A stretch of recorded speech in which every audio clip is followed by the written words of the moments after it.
A ശ്രീധരമേനോൻ്റെ Kerala ചരിത്രം, അദ്ധ്യായം 15 Portuguese കാലഘട്ടം, പാർട്ട് 34. 1498 മെയ് മാസത്തിൽ വാസ്കോഡ ഗാമ കോഴിക്കോട്ട് വന്നിറങ്ങിയത് കേരള ചരിത്രത്തിലെ സംഭവബഹുലമായ ഒരധ്യായത്തിൻ്റെ ആരംഭമാണ്. ഇന്ത്യയിലേക്ക് ഒരു പുതിയ വാണിജ്യമാർഗം കണ്ടുപിടിക്കാനും പൗരസ്ത്യ ദേശങ്ങളുമായുള്ള വാണിജ്യം വികസിപ്പിക്കാനുമായിരുന്നു പോർച്ചുഗൽ രാജാവ് ഡോം മാനുവൽ വാസ്കോഡ ഗാമയെ ഇന്ത്യയിലേക്ക് അയച്ചത്. വാണിജ്യ വികസനമായിരുന്നു പോർച്ചുഗീസുകാരുടെ അടിയന്തര ലക്ഷ്യമെങ്കിലും കാലക്രമേണ ഏതദ്ദേശീയ രാജാക്കന്മാരെ കീഴ്മലർത്തി ഇന്ത്യയിൽ ഒരു സാമ്രാജ്യം സ്ഥാപിക്കാനുള്ള വലുതായ ആഗ്രഹം അവർക്കുണ്ടായി.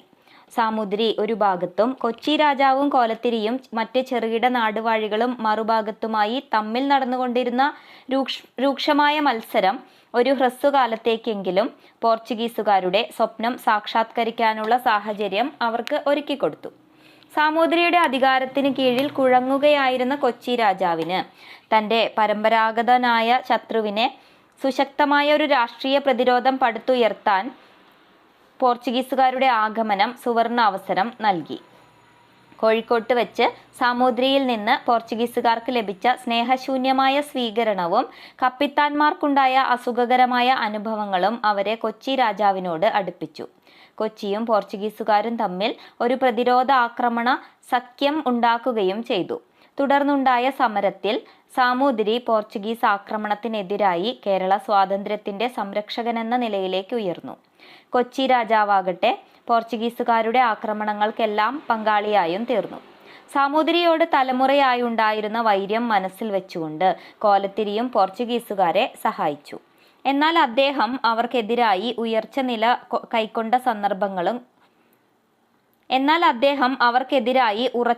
കൈക്കൊണ്ട സന്ദർഭങ്ങളും കുറവല്ല. കൊല്ലത്തെയും പുറക്കാട്ടെയും രാജാക്കന്മാർ പോർച്ചുഗീസുകാരുടെ ബന്ധുക്കളായിരുന്നു. പോർച്ചുഗീസുകാർക്ക് കേരളത്തിലെ രാജാക്കന്മാരും നാടുവാഴികളും സ്വമനസാലെ നൽകിയ പിന്തുണയായിരുന്നു അവർക്ക് 1.5 നൂറ്റാണ്ട് കാലത്തോളം കേരളത്തിൽ വാണിജ്യപരമായ ആധിപത്യം ഉറപ്പിക്കാൻ സഹായകമായത്. പോർച്ചുഗീസുകാർക്ക് കേരളത്തിലുണ്ടായ ഉദയാസ്തമയങ്ങളുടെ ചരിത്രത്തിലെ പ്രധാന സംഭവങ്ങളാണ് ഈ അധ്യായത്തിൻ്റെ വിഷയം. വാസ്കോഡ ഗാമയുടെ ആഗമനം 1498 മെയ്യിൽ വാസ്കോഡ ഗാമ കോഴിക്കോട്ട് വന്നപ്പോൾ സാമൂതിരിയും പ്രജകളും പാരമ്പര്യാനുസൃതമായ ആതിഥ്യ മര്യാദയോടെ അദ്ദേഹത്തെ സ്വീകരിച്ചു. വാസ്കോഡ ഗാമ കോഴിക്കോട്ട് നഗരത്തിന് ഏതാനും നാഴിക അകലെയുള്ള കോവിലകത്തു ചെന്ന് സാമൂതിരിയെ സന്ദർശിച്ചു. 2 നേതാക്കന്മാരുടെയും പരസ്പര സന്ദർശനം വ്യക്തമായ ഫലമൊന്നും ഉളവാക്കിയില്ല. വിൽക്കാൻ തരപ്പെടാത്ത ചരക്കുകൾ സൂക്ഷിക്കാൻ തൻ്റെ അനുയായികളിൽ ഒരു സംഘത്തെ കോഴിക്കോട്ട് നിർത്താൻ അനുവദിക്കണമെന്ന വാസ്കോഡ ഗാമയുടെ അഭ്യർത്ഥന സാമൂതിരി നിരസിച്ചു. നാട്ടിൽ നിലവിലിരിക്കുന്ന നിയമമനുസരിച്ച് പോർച്ചുഗീസുകാർ ചുങ്കം കൊടുത്ത് കൊള്ളണമെന്ന് അദ്ദേഹം നിർബന്ധിക്കുകയും ചെയ്തു. വാസ്കോഡ ഗാമ ആഗസ്റ്റിൽ കോഴിക്കോട് വിട്ടു. യാത്രാമധ്യേ അദ്ദേഹം കോലത്തിരി രാജാവിൻ്റെ ക്ഷണമനുസരിച്ച് കണ്ണൂർ ഇറങ്ങി. അവിടെ പോർച്ചുഗീസുകാർക്ക് എല്ലാ വാണിജ്യ സൗകര്യങ്ങളും കോലത്തിരി വാഗ്ദാനം ചെയ്തു. പോർച്ചുഗീസ് കപ്പലിൽ ചരക്ക് കയറ്റുന്നതിനെ പറ്റി അദ്ദേഹം വാസ്കോഡ ഗാമയുമായി ഒരു കരാറിൽ ഏർപ്പെട്ടു. വാസ്കോഡ ഗാമ 1498 നവംബറിൽ കണ്ണൂരിൽ നിന്ന് പുറപ്പെട്ട് 1499 ലിസ്ബണിൽ എത്തി. നാട്ടിലെത്തിയ വാസ്കോഡ ഗാമയ്ക്ക് വീരോചിതമായ സ്വീകരണമാണ് ലഭിച്ചത്. അങ്ങേയറ്റത്തെ വിജയമായിരുന്നു അദ്ദേഹത്തിൻ്റെ പര്യടനം. വാസ്കോഡ ഗാമ കൊണ്ടുവന്ന ചരക്കുകളുടെ വില മാത്രം ആ പര്യടനത്തിന് ചെലവായതിൻ്റെ 60 മടങ്ങുണ്ടായിരുന്നു. കബ്രാൾ. പോർച്ചുഗീസ് രാജാവ് അടുത്ത പര്യടന സംഘത്തെ പെഡ്രോ അൽവാരീസ് കബ്രാളിൻ്റെ നേതൃത്വത്തിൽ ഇന്ത്യയിലേക്ക് അയച്ചു. 33 കപ്പലുകളും 1500 ആളുകളുമുണ്ടായിരുന്നു ആ സംഘത്തിൽ. ആപൽക്കരമായ ഒരു യാത്രയ്ക്ക് ശേഷം കബ്രാൾ ഇന്ത്യയിൽ വന്നപ്പോൾ 6 കപ്പലുകളെ അവശേഷിച്ചിരുന്നുള്ളൂ. കബ്രാൾ നയഹീനനും സ്വാധികാര പ്രമാണിയുമായിരുന്നെങ്കിലും അദ്ദേഹത്തിൻ്റെ കാര്യനിർവഹണം പരാജയമായിരുന്നില്ല. കബ്രാളിൻ്റെ പ്രതിനിധിയായ ഐറസ് കൊറിയ സാമൂതിരിയുമായി ഒരു ധാരണയിലെത്തുകയും തൽഫലമായി കോഴിക്കോട്ട് ഒരു വ്യാപാരശാല നിർമ്മിക്കാനുള്ള അനുവാദം പോർച്ചുഗീസുകാർക്ക് ലഭിക്കുകയും ചെയ്തു.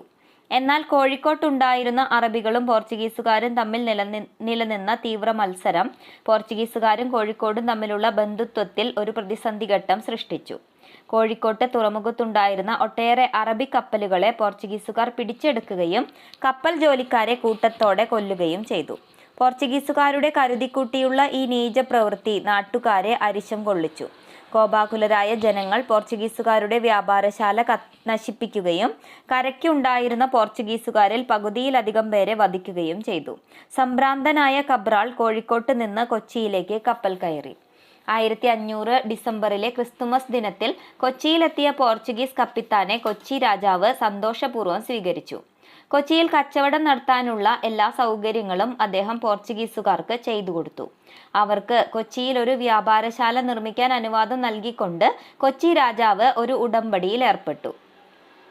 കബ്രാൾ കൊച്ചിയിലായിരിക്കുമ്പോൾ കൊല്ലത്തും കണ്ണൂരും അനുകൂലമായ വ്യവസ്ഥകളിൽ ചരക്ക് കയറ്റാനുള്ള സൗകര്യങ്ങൾ വാഗ്ദാനം ചെയ്തുകൊണ്ട് അവിടുത്തെ രാജാക്കന്മാർ അദ്ദേഹത്തെ സൗഹൃദപൂർവ്വം ക്ഷണിച്ചു. കബ്രാളിന് കൊല്ലത്തേക്ക് പോകാൻ തരമായില്ലെങ്കിലും മടക്കയാത്രയിൽ കണ്ണൂർ ഇറങ്ങി. കപ്പലുകളിൽ കുറെ കൂടി ചരക്ക് കയറ്റാൻ കോലത്തിരി രാജാവ് അദ്ദേഹത്തെ സഹായിച്ചു. കൊച്ചിയിൽ നിന്ന് കണ്ണൂരേക്കുള്ള യാത്രയിൽ കബ്രാളിന്റെ സംഘത്തെ സാമൂതിരിയുടെ സുശക്തമായ ഒരു നാവികപ്പട തടഞ്ഞു. കബ്രാൾ ഗുരുതരമായ നഷ്ടമൊന്നുമില്ലാതെ രക്ഷപ്പെട്ടു. പൊതുവെ നോക്കിയാൽ കബ്രാളിന്റെ കേരള പര്യടനം പോർച്ചുഗീസുകാർക്ക് ഒരു വിജയമായിരുന്നു.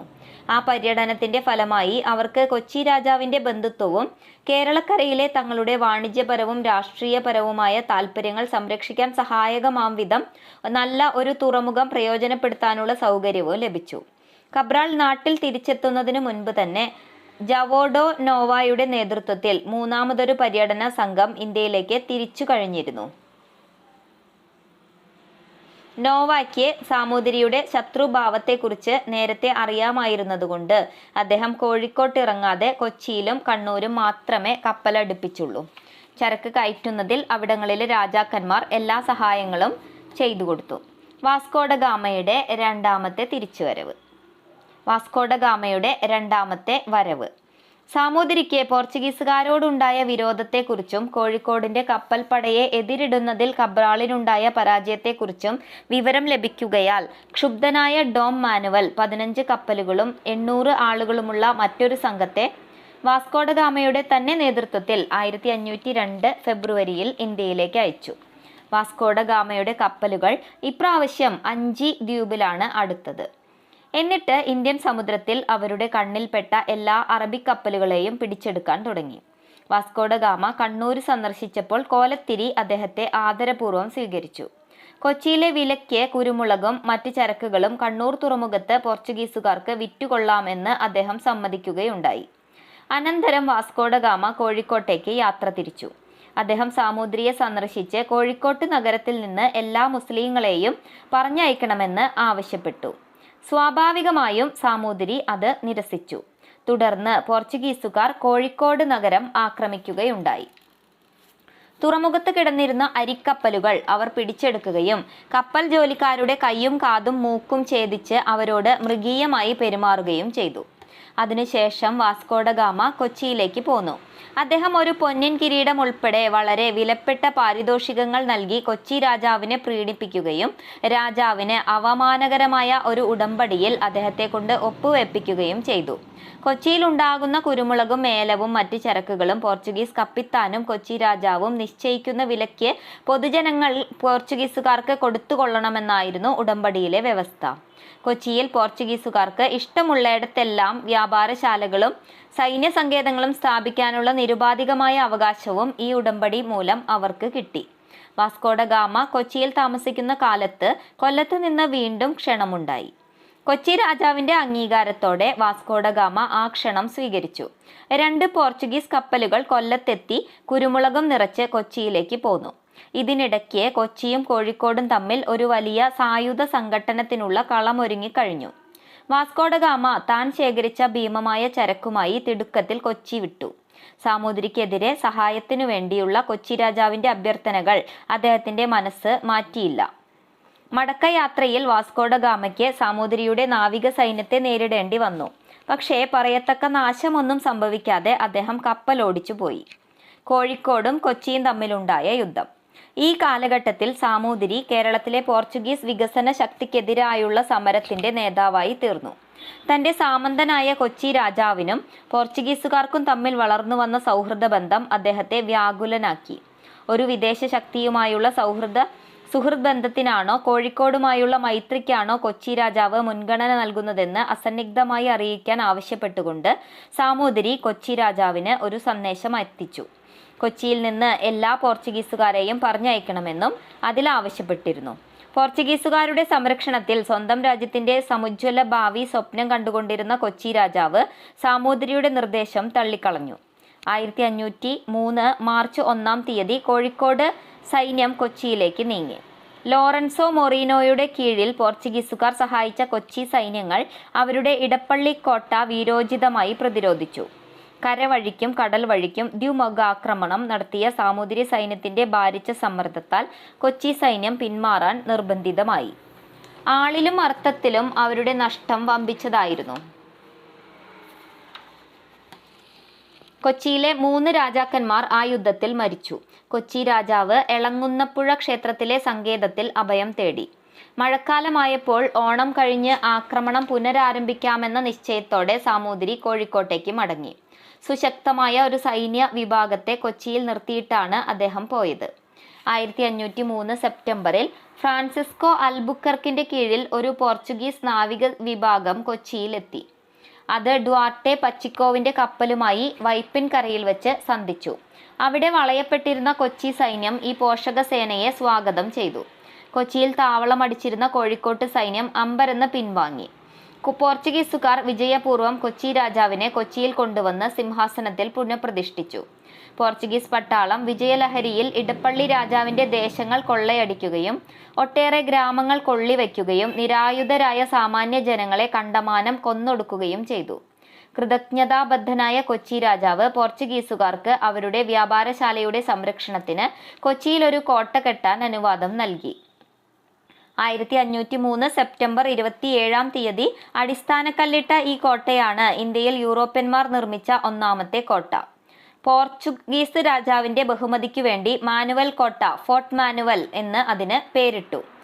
പോർച്ചുഗീസുകാരുടെ നിർദ്ദേശപ്രകാരം കൊച്ചി രാജാവ് 5 കൈമൾമാരുമായി ഒരു കരാറുണ്ടാക്കി. ഈ കരാറിൻ പ്രകാരം കൈമൾമാർ സാമൂതിരിയുമായുള്ള ബന്ധം ഉപേക്ഷിച്ച് കൊച്ചിയുടെ അധീശത്വം അംഗീകരിച്ചു.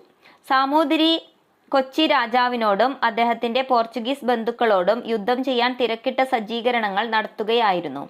പച്ചിക്കോ 150 പോർച്ചുഗീസ് ഭടന്മാരും 300 നാടൻ പടയാളികളുമൊത്ത് കൊച്ചിയുടെ പ്രതിരോധത്തിന് സന്നദ്ധനായി. സാമൂതിരി മുസ്ലിം വ്യാപാരികളുടെ സഹായത്തോടുകൂടി കൊച്ചിയിലെ അരിയുടെ ഇറക്കുമതി നിശേഷം തടഞ്ഞ് അവരെ പട്ടിണിക്കിട്ട് കീഴ്പ്പെടുത്താൻ ശ്രമിച്ചു. അത് ഫലിച്ചില്ല. ആകയാൽ അദ്ദേഹം 1504-ൽ വൻതോതിലുള്ള പടനീക്കത്തിന് തയ്യാറായി.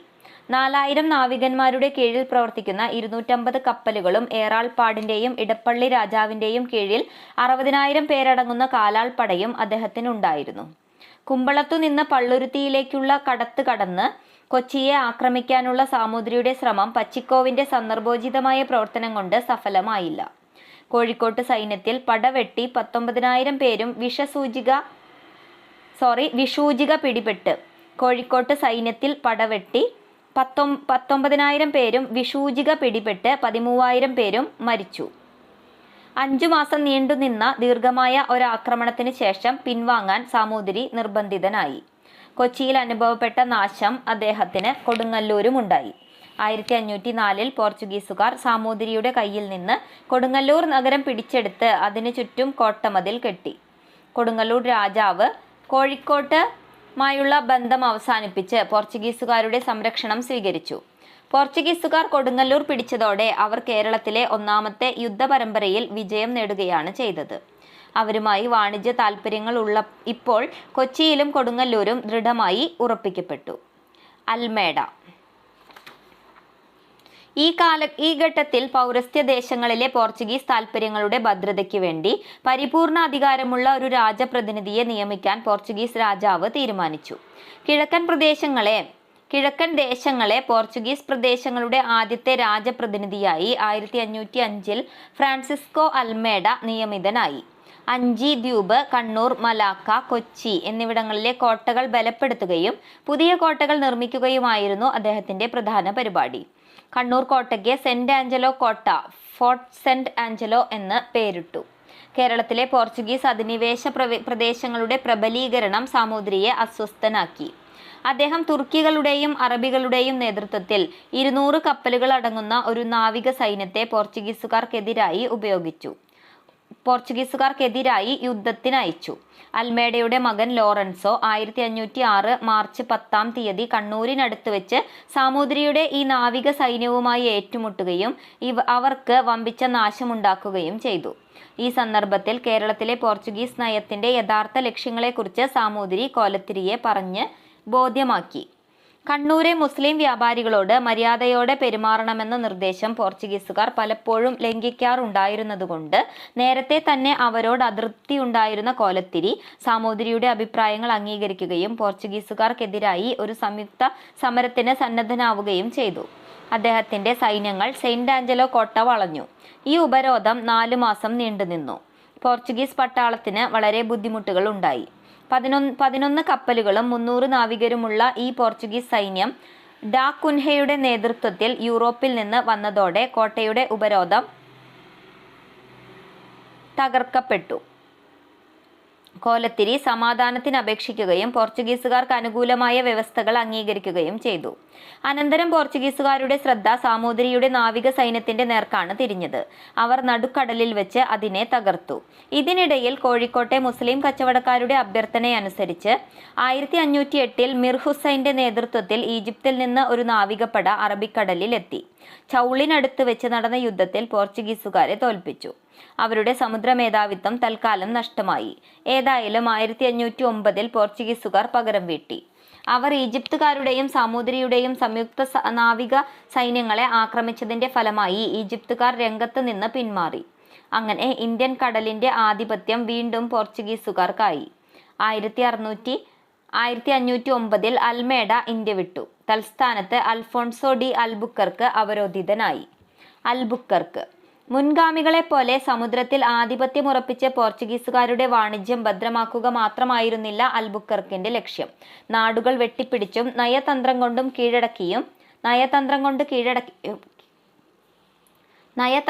കീഴടക്കിയും ഇന്ത്യയിൽ ഒരു പോർച്ചുഗീസ് സാമ്രാജ്യം സ്ഥാപിക്കാനായിരുന്നു അദ്ദേഹത്തിന്റെ പുറപ്പാട്. കോഴിക്കോട്ട് നഗരം ആക്രമിച്ചതായിരുന്നു അദ്ദേഹത്തിന്റെ ആദ്യകാല പ്രവർത്തനങ്ങളിൽ ഒന്ന്. പോർച്ചുഗലിൽ നിന്ന് മാർഷൽ കുട്ടിൻഹോവിന്റെ നേതൃത്വത്തിൽ ഇന്ത്യയിൽ ആയിടെ വന്നു ചേർന്ന നാവിക സൈന്യത്തെയായിരുന്നു അതിന് അദ്ദേഹം നിയോഗിച്ചത്. കോഴിക്കോടിന്റെ ശക്തിയെ നശിപ്പിക്കണമെന്ന് പ്രത്യേകം നിർദ്ദേശിക്കുകയും ചെയ്തിരുന്നു. അവർ സാമൂതിരിയുടെ കോഴിക്കോട്ട് കൊട്ടാരം ആക്രമിച്ച് ചുട്ടുകളഞ്ഞു. കോഴിക്കോട്ട് സൈന്യങ്ങൾ പെട്ടെന്ന് അണിനിരന്ന് പോർച്ചുഗീസുകാരെ അവരുടെ കപ്പലുകളിലേക്ക് ഓടിച്ചു. ഈ യുദ്ധത്തിൽ അൽബുക്കർക്കിന് മുറിവേറ്റു. മാർഷൽ കുട്ടിൻഹോ വധിക്കപ്പെട്ടു. ബലം പ്രയോഗിച്ച് സാമൂതിരിയെ കീഴ്പ്പെടുത്താമെന്ന ആഗ്രഹം പരാജയപ്പെട്ടപ്പോൾ കോഴിക്കോടുമായുള്ള ശത്രുത അവസാനിപ്പിച്ച് കേരളത്തിലെ പോർച്ചുഗീസ് താൽപ്പര്യങ്ങൾ സംരക്ഷിക്കാമെന്ന സുപ്രധാനമായ തീരുമാനം അൽബുക്കർക്ക് കൈക്കൊണ്ടു. ഇക്കാര്യത്തിൽ കണ്ണൂരെയും കൊച്ചിയിലെയും രാജാക്കന്മാരുടെ അപ്രീതി അദ്ദേഹം കൂട്ടാക്കിയില്ല. 1513 ഡിസംബറിൽ പോർച്ചുഗീസുകാരും സാമൂതിരിയും തമ്മിൽ ഒരു സന്ധി ഉണ്ടാക്കി. ഈ സന്ധിയിലെ വ്യവസ്ഥയനുസരിച്ച് പോർച്ചുഗീസുകാർക്ക് കോഴിക്കോട്ട് ഇവർ തന്നെ തിരഞ്ഞെടുക്കുന്ന സ്ഥലത്ത് കോട്ട കെട്ടാനും അവർ ആഗ്രഹിക്കുന്നതുപോലെ വാണിജ്യം നടത്താനും മറ്റു രാജ്യങ്ങളിൽ നിന്ന് മാറ്റി കച്ചവടത്തിന്റെ അടിസ്ഥാനത്തിൽ കുരുമുളക്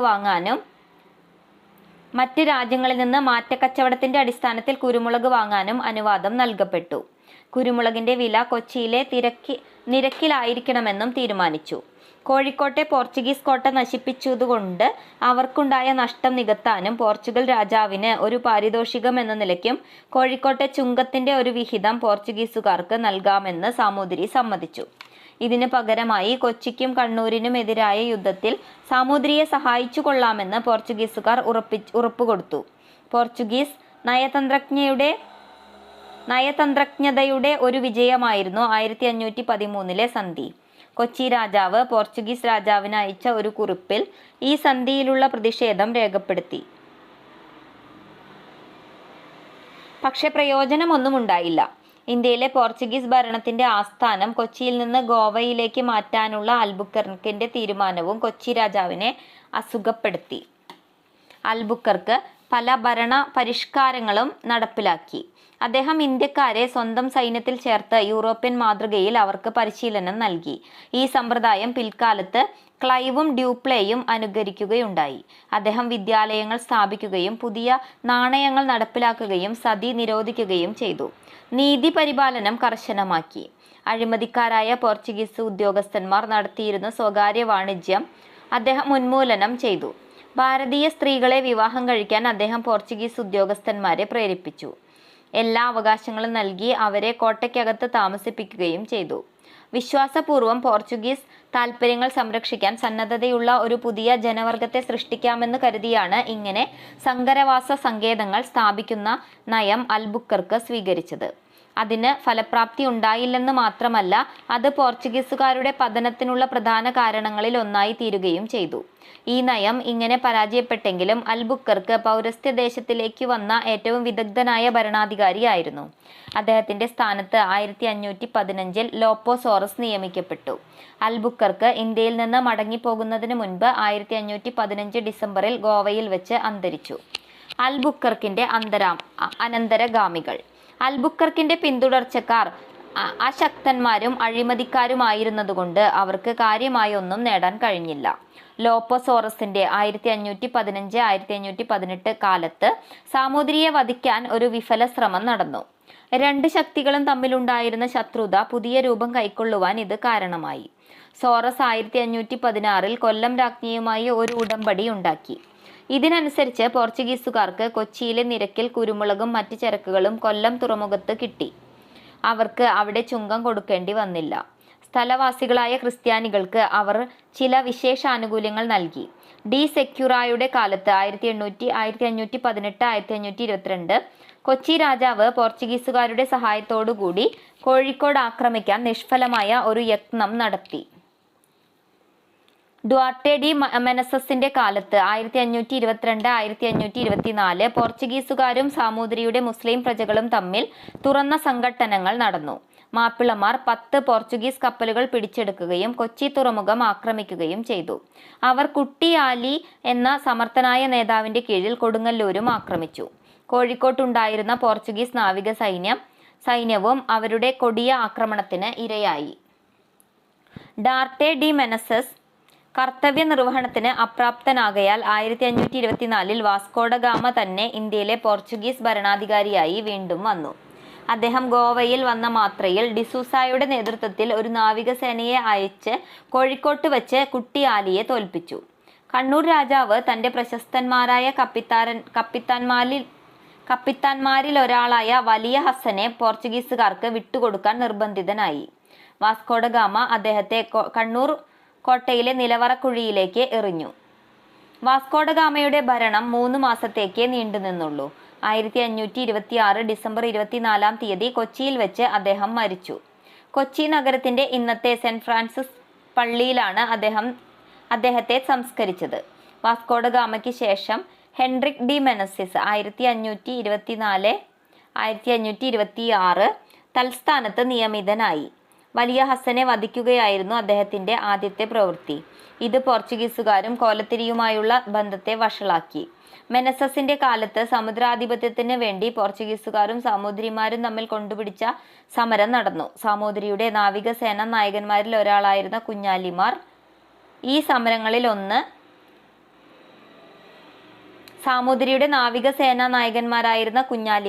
സമരങ്ങളിലാണ് സുപ്രസിദ്ധരായത്. Thank you.